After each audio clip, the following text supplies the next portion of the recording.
I never thought love could cost me my family. But the day I chose Daniel over their expectations, everything changed. They didn't just walk away, they erased me from their lives. No calls, no visits, not even a letter. For 20 years, the silence was deafening. And then on our 20th wedding anniversary, something happened that made my heart stop. And I knew nothing would ever be the same again. Before we continue, please subscribe to this channel and write in the comments which country you're watching this video from. Enjoy the story. I was 24 when I met Daniel. It wasn't in some glamorous way. He wasn't rich, he wasn't famous, and he didn't have the kind of perfect background my family valued. We met at a small coffee shop on a rainy Tuesday. He was sitting in the corner, sketching in a worn notebook, and something about the way he smiled when I ordered my drink made my heart skip a beat. Daniel was different. He didn't care about social status, appearances, or how much money someone made. He cared about people, who they were, what they dreamed about, what kept them up at night. I had never met someone who made me feel so seen. But when I introduced him to my family, it was like a storm rolled in. My mother's smile froze halfway through dinner, my father barely spoke, and later that night my older sister pulled me aside and whispered, "You can't be serious about him. He's not one of us." What she meant was clear. Daniel came from a working-class background. His father was a mechanic, his mother worked at a diner. He didn't have a degree from some prestigious university. In their eyes, he would never be good enough. But I didn't care. I was in love. When Daniel proposed a year later, I said yes without hesitation. I thought, maybe with time, my family would see what I saw in him. I was wrong. The moment I told them about our engagement, my father's face turned to stone. He said, "If you go through with this, you're no longer part of this family." I thought he was bluffing. Families fight. People say things they don't mean. But when I walked down the aisle on my wedding day, the empty chairs where my parents should have been told me he wasn't joking. That was 20 years ago. In those years, Daniel and I built a life together from scratch. We had our struggles, financial ones, health scares, moments when the weight of the world felt too heavy. But through it all, we never stopped choosing each other. And yet, the wound of losing my family never truly healed. Holidays were the hardest. Seeing other people gather with their loved ones while my phone stayed silent felt like a quiet punishment I had to live with. Daniel knew how much it hurt me, even though I rarely talked about it. On our 10th anniversary, he surprised me with a weekend trip to the same coffee shop where we first met. On our 15th, he made me a scrapbook of all our memories, from blurry Polaroids to little love notes we'd left each other over the years. And now, here we were, 20 years married. I wanted to celebrate, but part of me couldn't stop thinking about the empty space where my family should have been. I didn't expect anything to change. I had long accepted they were gone from my life. But that morning, as Daniel handed me a cup of coffee and kissed my forehead, I noticed something strange. There was a small, cream-colored envelope on the kitchen counter, with my maiden name written in delicate cursive across the front. My heart stopped. I hadn't seen that handwriting in 2 decades. Inside was a message that would turn my world upside down. I remember standing there in my small kitchen, staring at the plain envelope like it might explode if I touched it. My heart was pounding so loudly it drowned out the faint hum of the fridge. It wasn't my birthday. It wasn't Christmas. No one in my family had spoken to me in 20 years. But here it was, an envelope addressed in handwriting I hadn't seen in decades. My sister's. I sat at the table and just stared at it, my coffee growing cold. My mind flashed back to the last time I saw her face red with anger, her voice shaking as she told me I'd thrown away everything for a man they didn't approve of. She said I'd regret it, and when I didn't come crawling back, she simply disappeared from my life. I finally tore the envelope open, my hands trembling. Inside was a single sheet of paper folded neatly. "We need to talk. Come to the old lake house, midnight, alone." That was it. No signature, no explanation. But I knew that handwriting as well as I knew my own. The lake house. My parents had sold it years ago. It was the place we spent every summer as kids. I hadn't been there since before my wedding. My chest tightened. Why there? And why now?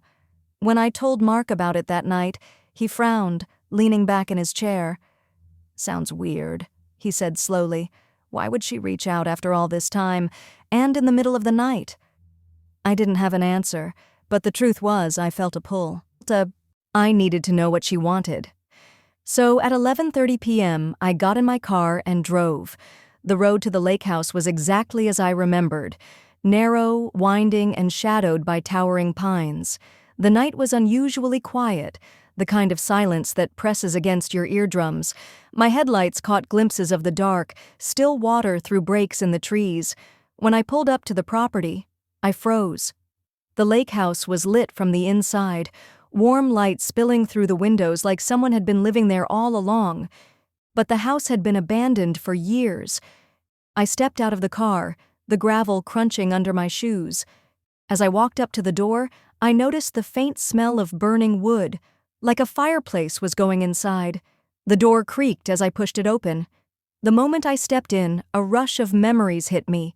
The smell of old wood, the sound of the screen door slamming in summers past, the echo of my father's laughter. But all of that was drowned out by the sight in front of me. My sister. She was sitting in the old armchair by the fire, her hair streaked with gray, her face older but unmistakable. She didn't look surprised to see me. In fact, she looked like she'd been expecting me for years. "You came," she said softly, her voice almost breaking. I opened my mouth to say something, anything, but she lifted her hand to stop me. "We don't have much time," she said. "There's something you need to know, something about the night you left home." Her words sent a chill down my spine. That night had been burned into my memory, the yelling, the slamming doors, the tears. But what could she possibly tell me now that would change anything? Before I could ask, she glanced toward the window like she was checking for something. Her eyes narrowed. "They'll be here soon," she whispered. "Who?"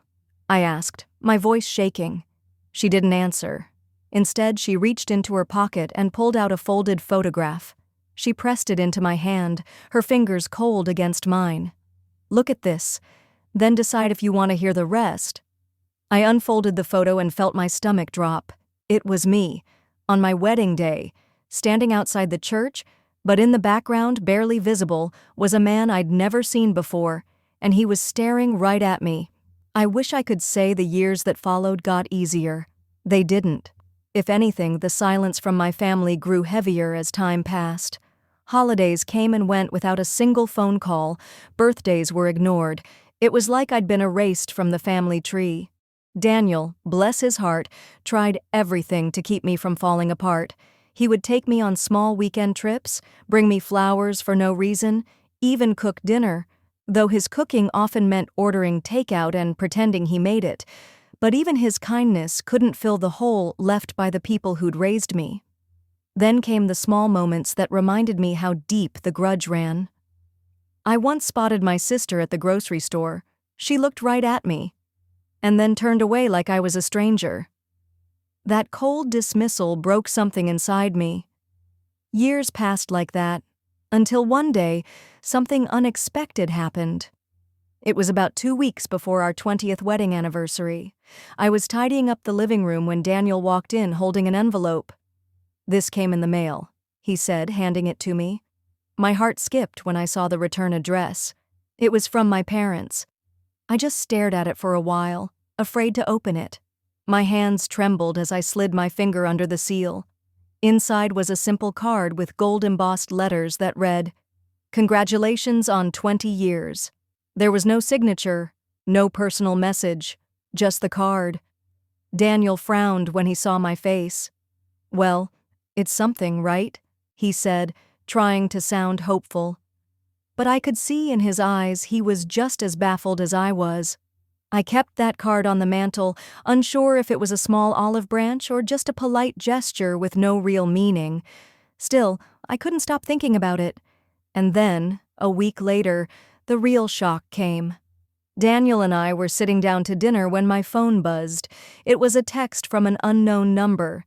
"This is your brother. We need to talk. It's about Mom and Dad." My fork froze midair. My brother hadn't spoken to me in 20 years. I quickly texted back, "Is everything okay?" His reply came almost instantly, "No, it's serious." "Can we meet?" I told Daniel, who immediately insisted on coming with me. The next day, we met at a small cafe in town. My brother looked older, wearier than I remembered, but his eyes still had that same sharpness. We sat down, and he got straight to the point. "Mom's not doing well. She's been asking about you." I didn't know what to say. The last I'd heard, my mother wanted nothing to do with me. "Why now?" I asked quietly. "She doesn't have much time left," he said, his voice breaking. "She wants to see you before—" He trailed off, unable to finish the sentence. My chest tightened. After 2 decades of silence, they wanted me back in their lives because of an ending, but part of me still ached for them. "I'll come," I said finally, my voice barely above a whisper. My brother nodded. "Good, and you should know something. Dad will be there too. He doesn't know you're coming." That made my stomach twist. My father had been the most vocal against my marriage. Facing him after 20 years was going to be like stepping into a storm. As Daniel and I drove home that night, my mind was spinning. What would I even say? Would they still look at me with disappointment? Or had time softened their hearts? One thing was certain, our anniversary was no longer just about us. It was about something far bigger, something that could either heal decades of pain or rip the wounds open all over again. And deep down, I knew. The real shock hadn't even happened yet. The night before we were set to visit my parents, I barely slept. Every time I closed my eyes, I saw my father's face, stern, unyielding, the same face that had turned away from me on my wedding day. Daniel tried to reassure me. "It's been 20 years, he whispered, holding my hand in the dark. "People change." But I wasn't sure if my father was one of those people. The morning arrived gray and heavy, clouds hanging low as if the sky itself knew what was coming. The drive to my parents' house felt endless. Every mile brought a new wave of memories, family dinners, laughter, arguments, the final shouting match that ended everything. When we finally pulled up, I froze. The house looked the same as it had the last time I saw it. Same white paint, same neatly trimmed hedges, same porch swing where I used to sit with my mother on warm evenings. It was like time had stood still here, while everywhere else life had moved on. My brother was waiting outside. He gave me a quick nod and let us in without a word. Inside, the air was thick with the faint scent of lavender and something else, medicine. My heart pounded as I stepped into the living room. There she was, my mother. She looked smaller than I remembered, fragile in a way that made my chest ache. Her hair was almost completely white now, her skin pale and thin. But when she saw me, her eyes filled with tears. "Anna," she whispered. I rushed to her side, kneeling beside her chair. For a moment, neither of us spoke. We just held each other, 20 years of distance melting away in the silence. Then behind me, I heard a voice I'd been dreading. "So you finally decided to show up." I turned. My father stood in the doorway, arms crossed, his face carved from stone. "Dad," I began, but he cut me off. "You broke this family," he said coldly. "And now you think you can just walk back in?" Daniel stepped forward, but I put a hand on his arm. This was my fight. "I didn't break the family," I said, my voice trembling but steady. "I made a choice, one that made me happy. And I'm sorry if you couldn't accept that. But I won't apologize for loving my husband." For a long moment, my father didn't speak. The only sound was the ticking of the old grandfather clock in the corner. Finally, he said, "Your mother's been sick for months. She wanted to see you. That's the only reason you're here." My stomach twisted. I'd known this wasn't going to be easy, but his words still cut deep. We sat in tense silence for most of the visit. My mother and I talked softly, catching up on lost years, while my father stayed in the corner, watching like a guard at a prison gate. Just as we were getting ready to leave, my mother's hand tightened around mine. Her eyes darted to my father, then back to me. "There's something you need to know," she said, her voice barely above a whisper. "Something we should have told you years ago." Before she could continue, my father stood abruptly. "That's enough," he snapped. "No," my mother said firmly, her voice suddenly strong. "She deserves to know." The air in the room shifted. My heart pounded, my palms damp. "What is it?" I asked, my voice shaky. My mother's lips trembled. "Anna, the reason your father was so against your marriage, it wasn't just about who Daniel is. It's about something that happened long before you were born." I felt the ground tilt beneath me. My father's jaw tightened, his eyes locked on my mother like a warning. "Don't," he growled. But she just squeezed my hand harder. "You have to understand.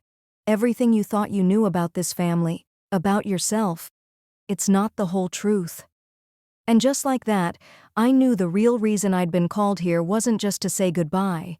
It was to uncover a secret that could shatter everything. The room fell completely silent after Daniel's words. My father's eyes flickered, somewhere between guilt and stubborn pride. My mother's lips trembled, as if she wanted to speak but couldn't find the words. For a moment, it felt like time stopped. Daniel reached for my hand under the table, squeezing it. That touch, it reminded me that even if my family had abandoned me all those years ago, I'd never truly been alone. "I didn't come here to fight," I said finally, my voice steady. "I came because 20 years ago, I lost my parents. I thought tonight could be the night I get them back." My words seemed to hang in the air like a heavy fog. My brother shifted uncomfortably. My sister's eyes glistened with unshed tears. Then, almost like a dam breaking, my mother spoke. "You don't understand," she whispered. "When you left to marry him, we were scared. Scared you'd be hurt, scared he wouldn't take care of you. And when we realized we were wrong, we didn't know how to come back. Pride." She stopped, covering her face with her hands. "Pride kept us away." Daniel's jaw tightened, but he stayed quiet. This wasn't his moment. It was mine. "Pride cost us 20 years, I replied softly. 20 years of birthdays, holidays, my kids growing up without their grandparents, my life without my family." Silence again. But this time it was different, heavy, but not hopeless. My father leaned forward, elbows on the table. "I can't change what I did," he said, voice low. "But if there's a way to fix it, I want to try." And just like that, the impossible happened. The rest of the night wasn't perfect. There were awkward pauses, moments of hesitation, and old wounds that weren't ready to close. But for the first time in decades, we were talking. Really talking. By the end of dinner, my sister hugged me, whispering, "I missed you." My brother promised to visit. My father even shook Daniel's hand, a gesture that spoke more than words could. But the true shock came after everyone left. Daniel and I were clearing the table when there was a knock at the door. Standing there was my father, holding a worn-out photo album. "This belongs to you," he said quietly, placing it in my hands. I opened it and gasped. Inside were pictures of me from the years we'd been apart. It was proof that even though they had cut ties, they had never truly stopped caring. "I kept these because I couldn't let go," he admitted. "I don't deserve forgiveness, but I hope one day you'll give it." Tears blurred my vision. "I already have," I whispered. That night, as I sat with Daniel and flipped through the album, I realized something. Love had brought me Daniel, but forgiveness had brought me my family back. 20 years of pain couldn't be erased in a single evening, but they could be the start of something new. And that was worth every second of the wait. The anniversary that was supposed to be just about Daniel and me turned into something bigger, something life-changing. I had walked into that restaurant expecting old wounds to reopen. Instead, I walked out holding a photo album and the possibility of a second chance. Sometimes, love isn't just about choosing someone to marry. It's about choosing to keep your heart open, even to the people who once broke it. And as I looked across the table at Daniel, my heart whispered the truth I had always known. Love was worth it. Every single time.